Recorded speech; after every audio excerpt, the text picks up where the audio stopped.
Gusto mo bang malaman kung pwede kang mag-apply dito sa Taiwan kahit wala kang factory work experience or worst, wala ka talagang work experience at all? Kaya kung gusto mo malaman, watch this video until the end. Ako nga pala si Ram. You're watching Ram's Diary. Yeah.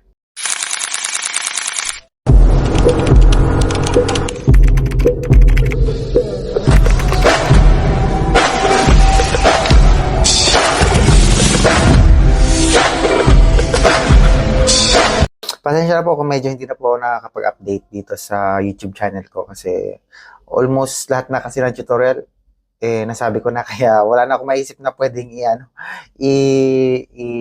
i-vlog kaya meron kayong iba pang katanungan pwede niyo naman pong i-search na lang dito sa YouTube channel ko kasi almost lahat ng tanong nagawa ko po siya ng video kaya mas maganda panoorin niyo. So ayun, balik tayo sa topic. Kung pwede ba mag-apply dito yung mga walang work experience at all at saka mga walang factory related work experience. Kasi magkaiba po kasi yon.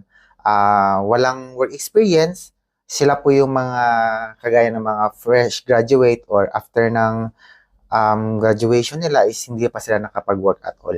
At iba rin po yung may mga work experience na pero hindi related sa factory. So, isa-isahin po natin yan. Unahin po muna natin yung mga walang factory related experience. Kumbaga, nagtrabaho before pero hindi sila nakapag-apply sa mga factory dyan sa Pilipinas. For example, ang naging work mo before is nagtrabaho ka sa Jollibee, sa McDonald's, sa 7-Eleven, sa Ministop. Okay, yun po. Like, for example, construction worker, security guard, or freelance kayo like Grab, Lalamove, yung mga ganon. So, yes, pwede po actually sila mag-hire kahit hindi po sila related sa factory. Kasi dito sa Taiwan, for example, ang hiring is food processing company, kagaya na napuntahan ko. Hindi naman kailangan na galing ka talaga sa factory na food o mga manufacturing. Like for example, is CDO, yung mga ganon na mga may production like Pure Foods, yung mga ganun na mga production ng malalaking company. Hindi naman ho kailangan ganun. Actually, kung sakaling mag-a-apply kayo, tas ang hiring is food processing company dito sa Taiwan, kino-consider nila yung kung nagtrabaho ka sa McDonald's, kasi meron ho kasi dito McDonald's sa Taiwan, so kilala po nila yan. Pero pag sinabi niyo po na nagtrabaho kayo sa Jollibee, kunyari hindi kayo nagtrabaho sa McDonald's, pero fast food din, kagaya ng McDonald's, which is si Jollibee. Hindi naman lang kilala kasi wala naman Jollibee dito. Pwede niyo po sabihin na during interview na nagtrabaho kayo sa Jollibee, which is competitor ni McDonald's kasi nga si McDonald's lang ang kilala nila dito, kaya pwede nilang i-consider 'yon kasi nga as a service crew kasi or sa kitchen ka or sa dining, alam nila na ang trabaho doon is paspasan or mabilisan, kaya kino-consider po nila 'yon kahit hindi ka talaga galing sa factory. And also meron po kasi dito 7-Eleven. Kung hindi naman ako kayo trabaho sa 7-Eleven yan sa Pilipinas, kung like for example, Ministop, yung mga ganun, mga Family Mart, meron ho dito. Kaya pag sinabi niyo po na Family Mart or 7-Eleven, ina-allow din ho nila yan. Pero kung Ministop po ang napagtrabahoan niyo dyan sa Pilipinas, pwede niyo pong sabihin na Ministop is a convenience store like 7-Eleven and Family Mart. Pwede ho nilang i-consider yan. Kasi may mga naging kabatch po ko dati na sinasabi yan nila during interview, natanggap naman sila. Yun nga lang, bumagsak lang sila sa medical. So, pag-usapan naman ho natin yung mga no work experience at all. Like, fresh graduate, okay? Tinatanggap po nila yan. Yung mga wala talagang factory work experience. Basta mag-apply lang po kayo. Kasi, lalo na kung college graduate kayo. Pero kahit high school, may tumatanggap pa rin po niyan.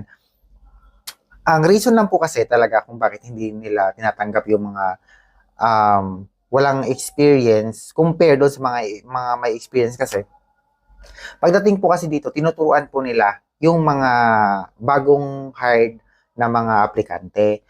So kapag mas na tinuruan mo yung may experience na, madali na lang kasi nilang ma-catch up yon or madali na lang nilang ma-identify yung trabaho. Compare kasi sa mga walang factory o wala experience talaga na kailangan mong i-explain detail by detail, step by step. Kaya medyo doon sila nagkakaroon or doon sila nahihirapan. Kasi para kang nagtuturo sa taong walang alam talaga. Kasi syempre wala nga tayong work experience, di ba? Compare sa may alam ka na kahit konti, madali na lang i-explain. Magigets na po kaagad. Pero hindi ko naman sinasabi talaga na hindi porket wala kang work experience, hindi mo siya magigets. Kumbaga, yun lang kasi yung napapansin ko sa kanila na mas preferred nila yung may mga experience compare sa wala.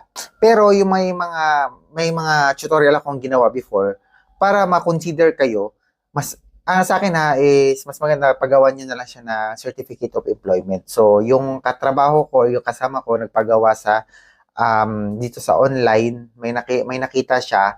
And also, yun na rin po yung nire-recommend ko kasi nakita ko nga yung gawa niya, maganda, maayos, hindi mo siya mahalatang peke. Kaya ilalagay ko na lang sa comment section yung Facebook account nung gumagawa ng COE tsaka resume. Kasi maganda talaga nakita ko siya. And hindi talaga mapagkakabilang peke. Kumbaga, napaka-catchy niya.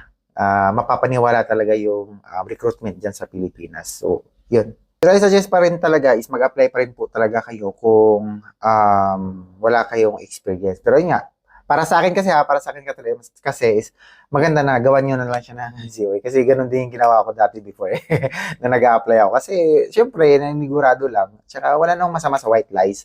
Hindi mo naman yung ginawa para magnakaw, hindi naman. Kumbaga, ginawa mo lang yun kasi syempre, meron kang ini-aim, meron kang target which is makapag-apply or makapagtrabaho dito sa Pilipinas para sa future ng pamilya or sa sarili natin. Sa akin kasi is hindi po talaga hindi naman yan adlaw. Kumbaga, meron kasi talagang meron nga mga agency na sinasabi, tinuturuan pang mga aplikante na ipapeke mo na lang yung COE. May mga ganun na maraming nagko-comment or maraming nagpi-PM sa akin na nagpapatulong kung pwede ba yung ganun.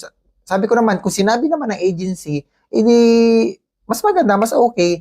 Kasi may mga aplikante kasi talaga na mahina ang loob. Kasi syempre, hindi naman din talaga basta-basta yung ganyan, lalo na kung first time mo pa lang. Pero I suggest, highly recommend talaga na gawin kung ano yung sinasabi ng agency. Like for example, pikein mo na lang yung diploma, pikein mo na. May mga ganun po kasi talaga. May na-encounter ako niyan. May kaibigan ako na galing sa isang recruitment agency dyan sa Pilipinas, apply siya dito sa Taiwan.